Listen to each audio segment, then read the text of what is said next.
welcome back to Convocation. I'm sorry I'm not very dressed up today.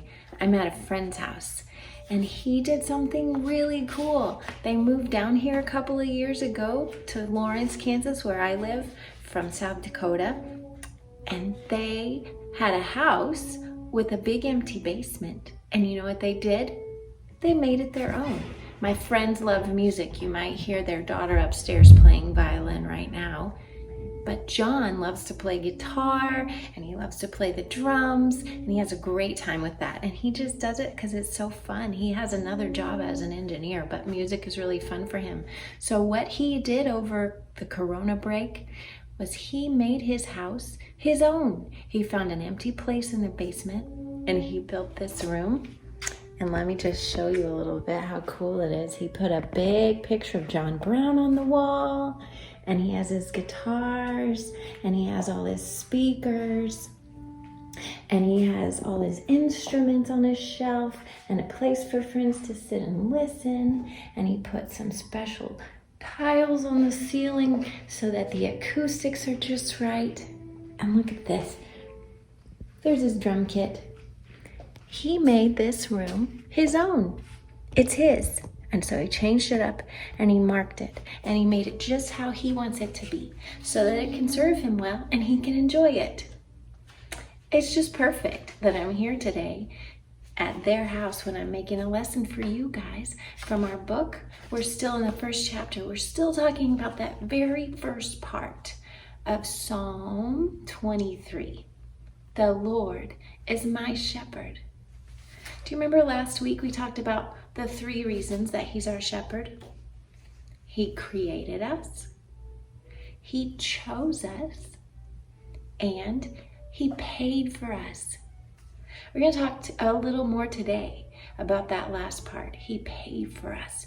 We know that he paid for our sin so that we don't have to be forever separated from God. He died on the cross, not to pay for his sins, but to pay for ours. But you know what? He didn't stop there. When we buy something, like when my friend John bought this house, he changed it and made it his own house.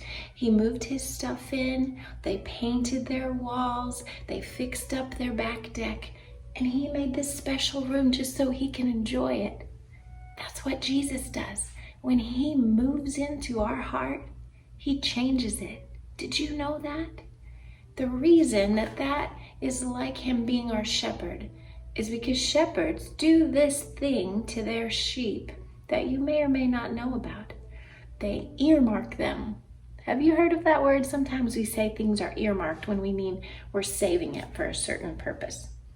That word came from how we earmark sheep, or how shepherds earmark their sheep. It's kind of like getting earrings. It hurts for a minute. Hurts the sheep for a minute. There might be a little bit of blood, but it doesn't hurt for long. And it's nice and healthy when it's all done and healed up. They earmark their sheep so they know it's theirs. It might also help them remember some other things about whether the sheep is a boy or girl, or when the sheep was born. But mostly it's so everybody knows that that sheep is cared for by that shepherd. They earmark them. You might have seen cattle out on a field with a big plastic tag on their ear. That's kind of what we do now. But before we can make those big plastic tags, people would just put certain cuts in their sheep's ears. Maybe this kind of cut in the right ear and this kind of cut in the left ear. They look kind of like this. I have all these samples. See how each little mark means something different? That's what they did. And then you know whose sheep it is. So if it's well taken care of, you know, oh, that belongs to that shepherd. He does a great job. Or if the sheep somehow sneaks out of the pen and someone finds it, oh, we need to take that sheep over to this field because it belongs to that shepherd. So you earmark them so everybody knows whose sheep it is.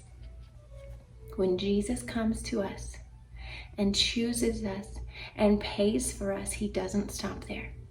He earmarks us. He changes us. He sets us aside for a special purpose. Kind of like my friend John set aside this room. What's the purpose? So he can enjoy it and he can use it. God sets you aside for a special purpose, to enjoy you and to use you for His will. Isn't that amazing that God, who created heavens and earth, He could do anything, He can do anything, any which way He wants to. And you know what? He wants to use you. He has chosen you. He has marked you. And He wants to use you for His special purposes. Here's the thing. Our marks that God gives us, they don't look like earrings. They look a little less visible to our eyes, but people will see them. Look what our author says. He says, here's how you know if you really belong to Him. Do I know that He gets to choose my life? Do I respond to His authority? Do I say, yes, Lord, I will obey you? Do I say, I belong to Jesus? Or do I say, no, I'm my own person. I'll do what I want. I don't have to do what anybody else says. Do I feel free? And do I feel happy at this arrangement? Do I feel like this is the best thing for me? He says, do I sense a purpose and deep contentment because I'm under His direction? Those are big words. What he means is, knowing that I belong to Jesus should make me feel like I'm not an accident. I'm on purpose. God put me here on the earth with the friends that I have in the place that I live at the time that I live for a specific reason. I want to find that reason and I want to do that thing. And when I'm doing the thing God made me to do, whether that's being helpful or being kind or working really hard, I feel happy. I get joy from that because that's what God made me for. And do I feel rested knowing that I belong to Him? Do I have peace when the world is crazy and life is different and people are mean? I can rest knowing God is with me. Jesus is my good shepherd. People are hurting and people are sad and people are angry, but I belong to Jesus and I have peace. And boy, adventure awaits. How's He going to use me? How's He going to redecorate my life and my heart so that we can enjoy one another, God and I, and He can use me? How's He going to use me? It'll be so exciting to see. Boys and girls, I will love watching you all continue to grow up. And I can't wait to see what jobs you're going to have, what colleges you might go to, who you might have in your family someday. It's a great adventure to serve the Lord, and He's going to do mighty things through you. Aren't you glad He's your good shepherd? I'm glad He's mine. We'll see you next week.